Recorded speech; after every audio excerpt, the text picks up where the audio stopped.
Okay, seems that we are live and the microphone is at least somewhat working. Have a couple of people on. Gonna wait just a few seconds, give people a chance to get on.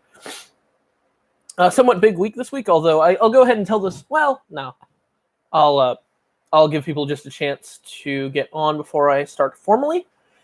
Gonna go ahead and start. So, hello, ladies and gentlemen of Vanderbilt, and welcome to Terrier Talk Season 2, Episode 6. Big week this week. This is the homecoming week. Also a big volleyball game against AD White tomorrow. Talk about all of that. But first, a little story. So last week at the end of the episode, I talked about how there might be, or I mentioned how there might be, this might be a very special episode. What I was alluding to was I was planning to get the entire homecoming court on as, for a special episode of Terrier Talk before homecoming week and the homecoming game. However, it turns out on Sunday there were a lot of things conflicting tonight that they had to do. Big thing being they had to practice for the homecoming mass on Friday, so it ended up really falling through. We'll talk about that. Don't worry, Deshaun. We'll talk about that. But no one was able to come because of that, so a lot of people were busy. So I'm alone today, but that doesn't mean that there isn't a lot to talk about, because there is a lot to talk about. If anyone has questions, comments, concerns, anything to ask, just go ahead and do it, and I will respond. But we're going to go ahead and head right into it with the big topic of discussion today, and that is the Dutchtown game. Deshaun just talked about it. So, yes, the game was brutal. That is a great adjective to describe it. It was awful. We played very poorly. I don't know how better to explain it. And it's kind of, I don't like to talk about it like this, but it's what I saw from the game. I'm going to get into some specifics, and they aren't going to be very nice, but I'm going to say it like I see it. The statistics back up the fact that this game was just bad. We didn't have this kind of performance before now. Against AD White, we lost that game 14-6, but we looked like the better team for 48 minutes. Against Westgate, we looked like an athletically outmatched team that tried our hardest and just weren't as good that day. But we still looked like a team that that's not to say that we didn't put in effort this week, but we looked like a team that really tried during the Westgate game. During the Berwick game, we looked like the better team and looked amazing for 2 quarters, and then kind of took the pedal off the gas and took the foot off the pedal, in the second half. That happens. Still, overall, very good performance. Got our first win. Here, we looked like a team.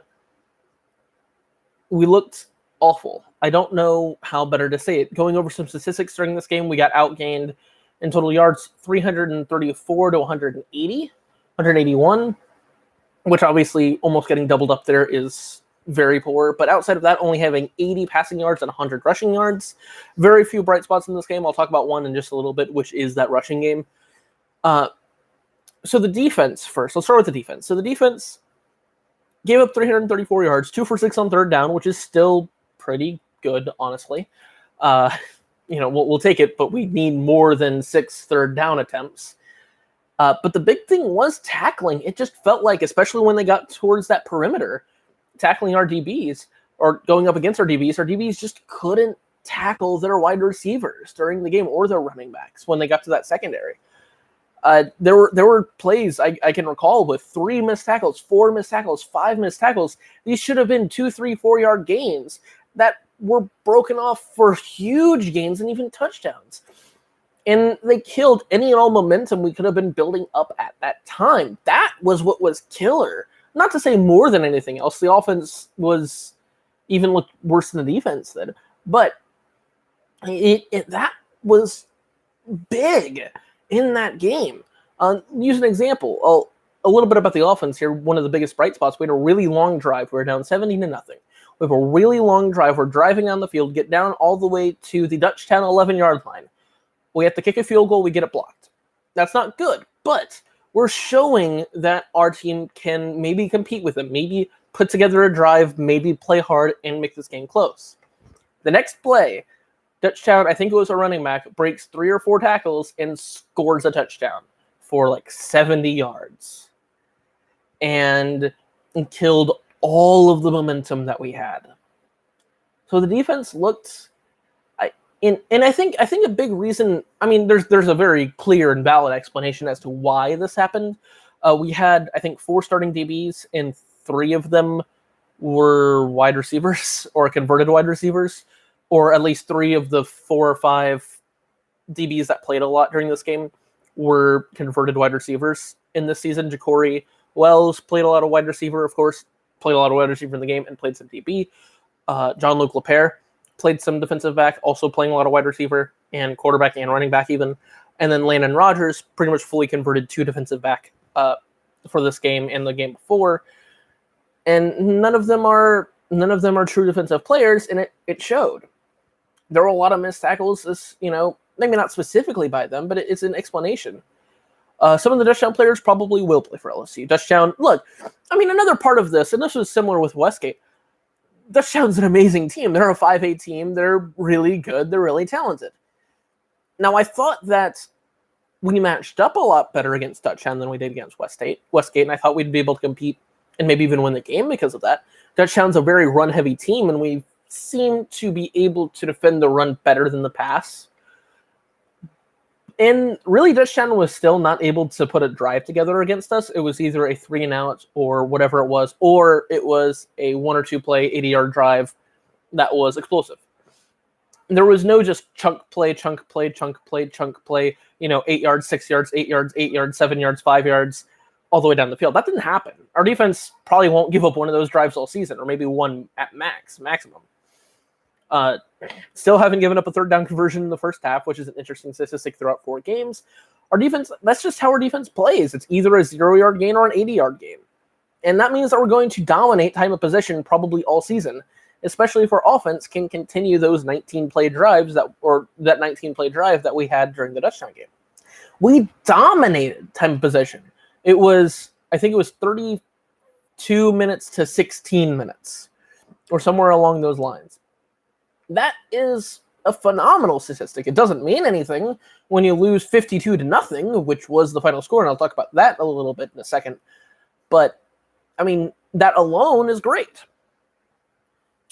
So let's talk about that score, 52-0. The offense was bad, and there is no other way to put it. It was a bad performance. There was one big shining performance from this, and I'll talk about that in a minute, but a lot of these players that we came to rely on throughout those first 3 games didn't come through during this one. A big one, and I hate to single out people, but this is just an observation that I had. So Gavin Daigle took most of the snaps, and it felt like he played scared during a lot of the game. I don't want to be too critical like that. That's just something that I saw throughout the game. There were a lot of, and some of this was the specific play call, but it felt like he could have pulled the ball more than he did. And if he did do that, we could have had more success for an offense. We were held to 0 points. It was the first time that we have been shut out as a team that I can recall, unless I'm misremembering something, ever at my time at Vanderbilt. 8th grade to senior year, any student at Vanderbilt has not seen Vanderbilt get shut out before now. In 8th grade, we had some bad games. We had a big game last year, losing to De La Salle, I think it was 42-7. We lost to Westgate. I mean, we've put up 6 points, 13 points, stuff like that. We got shut out in the Jamboree. But in an official game, I think this was the first time in 4.5 seasons, almost 4.5 seasons, like 47 games, 48 games. And I think that at least is a contributor to that. It just felt like we didn't have the same intensity for the most part during the game on offense or on defense that we needed to if we were going to compete. With one exception. And it was a great performance. And that performance, probably player of the game, if I had to be honest, would go to Dylan Gode. So I had Colin Robichaux on last week. And Colin Robichaux probably had the flashier game of the 2 third-string running backs. His first game playing running back, and he had a really good game last week, having 100 yards. He didn't play a lot of snaps at running back this week. I think he might have played like 1 or 2. had a couple carries. Dylan Gode had 29 carries for 91 yards. No touchdowns, of course. We were held to 0 points, but an average of about 3 yards per carry against an amazing defensive line. He had 29 carries and 0 fumbles. And we had a lot of turnovers. We had, I think, 4 interceptions during the game. 0 fumbles. He had 29 of, I think it was 38 rushes during the game. And 0 fumbles. That is phenomenal. That is a workhorse back number. Nearly 100 yards, even on 30 carries, even without a touchdown, is a workhorse back number. That is a... hello, Mouse. Thank you for coming on. That is a number that we can rely on in the future. Despite him being our third string running back, our first and second string both being injured and out for at least a couple more weeks. Caleb can be coming back maybe week 6, week 7 at the earliest, it seems. But we can rely on Dylan Gode. And a little bit, I'll talk about this in the main event, but he's someone we're going to have to rely on if we want to win next week. I'll talk about that later. But Dylan Gode had a phenomenal, amazing performance. I mean, there was a play that he gets the ball, he gets crowded by a bunch of defensive linemen, 4 or 5, either defensive linemen or linebackers, front 7 players, at the line of scrimmage, and he moves the pile of him and 4 touchdown players up 4 yards for a 4-yard gain. That was one of the hardest fought 4-yard gains I'd ever seen in my life. Ever. It was amazing. He had an amazing performance. He played out of his skin, and I just want to see that again next week. And it was great. So that was amazing. It felt like everyone else on the offense didn't play to that level, and that was a large reason that we were shut out. And another thing about the offense, again, I singled out Gavin Daigle a little bit. It wasn't just him. It was a lot of people that felt not scared necessarily, but a little taken aback by how the game started. And how the game started is a large part of this. I'm sorry, I'm kind of jumping around in the game, but there are a lot of things I want to talk about it. So the game starts out, we get they get the kickoff return, get a couple of big plays, score a touchdown. Our kickoff return, John Luke fumbles the kickoff return, and they get the ball back and score. We had 5 turnovers, 1 fumble, 4 interceptions. None of the fumbles, that was the only fumble we had. No fumbles from scrimmage was the statistic I was talking about earlier. So, John Luke fumbles the ball. They get the ball and score a field goal. So we're down 10-0 before our offense takes a snap. That's already a really bad situation. And we try to move the ball forward. Gavin takes a big hit on the first play, but my point isn't that. We get started off in that really bad situation. We don't really have a chance to get back into it, and it felt like the team played a little taken aback by that start.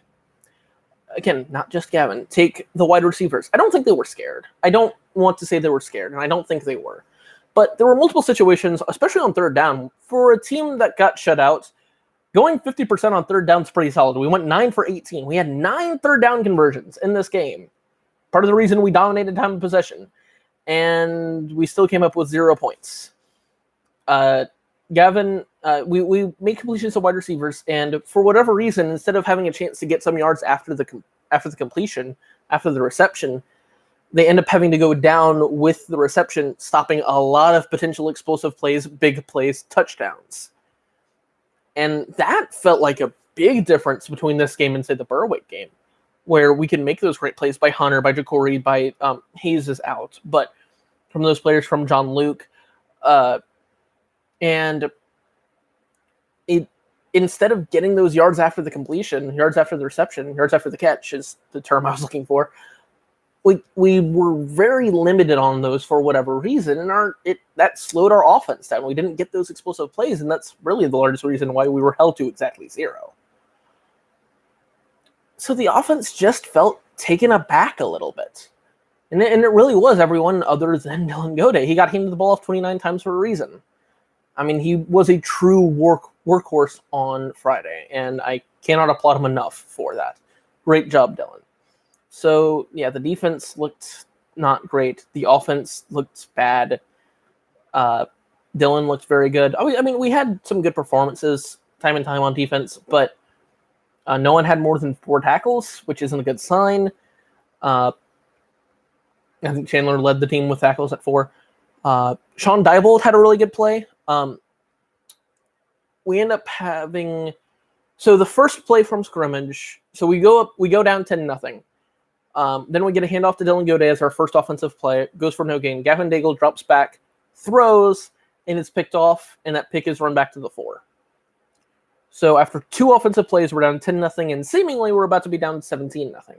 However, Sean Diebold makes a phenomenal play, probably the single play of the game for the Terriers, and strips the ball and recovers the fumble on like the 1-yard line for the for Dutchtown, and gets, we're back to life, right? We have a chance. It ends up not going that way. We end up losing again 52-0, but an amazing play from Sean. So yeah, we had some decent performances here to there, some great plays here to there, but it was just inconsistent. It wasn't enough to put together a game, and it wasn't enough to put together any points. And another thing, just a slight thing I want to bring up, they had 3 non-offensive touchdowns. A pick 6, a punt return for a touchdown, and a punt block return for a touchdown. That one coming at the very end of the game. Their defense and special teams put up 21 points, and our offense didn't put up anything. That's a very bad statistic. 52 points looks really bad on our defense, but as much as the defense did look not very good during this game, it was more of a 20 to 30 point game. Points per game allowed for our defense. That's what it looked like, not 50. So I just wanted to bring that up as well. So yeah, the Dutchtown game was pretty depressing. We had a lot of hype going into it. We had a really good week of practice, and then we fall flat at the game. And it's disappointing. I don't know how else to say it. And we have to play better if we want a chance against what's a pretty decent Welsh team. But moving on for some of the games for some of the events that also happened last week. And some better news, cross country had a much better week on Saturday. They also hosted the Ross Mooley Invitational on Wednesday that I didn't talk about last week, but still nice. Kind of ran their B team because they were worried about that big Catholic schools meet in New Orleans or in Metairie or something like that on Saturday. So they were in their B teams. The boys didn't do it very well, but again, just giving people time, playing time, I guess, or experience. That's nice. But the girls, despite having their B team, still finished 4th. That's pretty amazing, actually. It's really, really good for the girls. So congratulations to them for that. I mean, that's impressive. And then, of course, the big event, what was the main event last week, the cross-country meet in New Orleans, the biggest meet in the state. The boys finished, I don't remember, but it was nothing surprising. There were some elite boys programs there and some elite girls programs, but I'll talk about that in a minute. The boys looked fine. They're improving. They're making great strides. Good for them. And they're not going to have that competition in their district, in their river parish, and all of those meets. So it looks like they'll have a really good season. But the girls are the notable ones here, because the girls, despite the immense competition and it being the biggest meet in the state of Louisiana, still won the meet. That is impressive. That might, I don't know the exact ratio or the quality of opponent, but that might be bigger competition or tougher competition than the state meet for them. That's entirely possible. They were playing big 5A schools, big, these giant schools that they were able to beat. Bryn Kelso specifically finished 2nd in the entire meet. That is amazing. And the girls won. Probably barely. I don't know the exact score, but the girls won. That's amazing. So great job to the cross-country team for that. Moving on, volleyball had a solid win against ECA, Episcopal Episcopal Catholic of Acadiana, if I recall correctly. And they went down 1-0 again, like they seem to normally do. But with their experience, they were able to finish, come back, win 3-1. In somewhat dominating fashion those last 3 sets. So great job to them. They also had a tournament. I think it was a JV tournament over the weekend where the girls lost in the finals. So pretty good there as well. overall decent week for the volleyball team. Obviously, a very big game tomorrow, and I'll talk about that in just a second. Swimming had another meet, finished third for both the boys and the girls, so good job for them. Congratulations to the swimming team. So now to the previews. And let's start with volleyball.